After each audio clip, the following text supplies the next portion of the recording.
A search vessel has recovered human remains from the wreckage site of the EgyptAir plane that crashed into the Mediterranean in May.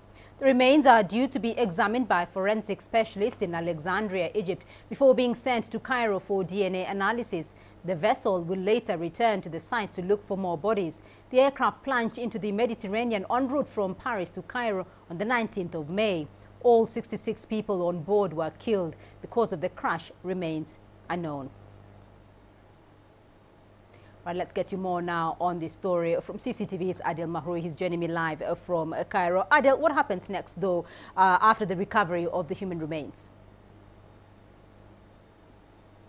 Well, it seems that all the human remains that were mapped in the seabed of the Mediterranean at the site where the plane has crashed north of Egypt, all of them have been picked. And as you said, they're on their way to Alexandria city, from where they will be transported to the central morgue in Cairo for further forensic and DNA testing to match and start to deliver them to their families afterwards. But Egypt says that this is not the end of the mission of retrieving the human remains or the remaining body parts. The John Lethbridge, the ship that Egypt has rented to scan the seabed at the site, will return once again to the crash site to look for further body parts in areas around the crash site, just to make sure that there's definitely, from what capabilities the Egyptian government has at this stage, that there's definitely no human body remains under the seabed at about, we're talking about 3,000 meters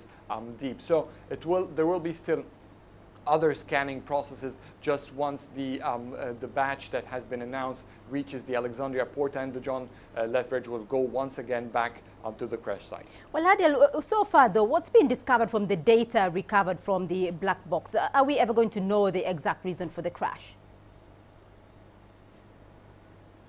Not yet. It's still quite, according to the Egyptian investigators, a far process. It will take some time, but what we know so far is that we have two boxes, the flight data recorder and the cockpit voice recorder. Now, the flight data recorder has been in great shape. The information inside the memory chips of that box have all been retrieved, which reflects the status of the machinery, the electronics and mechanical systems of the plane. And we're talking about 1,200 pieces of information have been extracted from the flight data recorder. The initial scanning for the information in it confirmed what we have received earlier from the ACARS, the automatic reporting system of the plane, that there was smoke detected in the lavatory and in the avionics room, which indicates some sort of a malfunction at this stage. There isn't any scenario that is disregarded, but from what they have seen so far, that there are some sort of heat impact on the fuselage, the body of the plane, and with the smoke it indicates some sort of a fire. So the first report confirms that this has actually happened.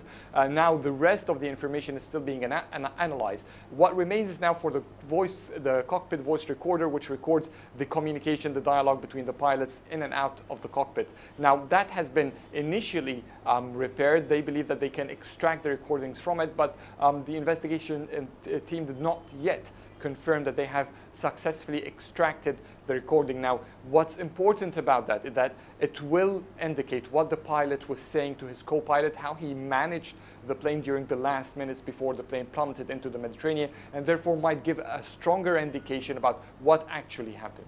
Right, Adil Mahroui for us there in Cairo. Thank you.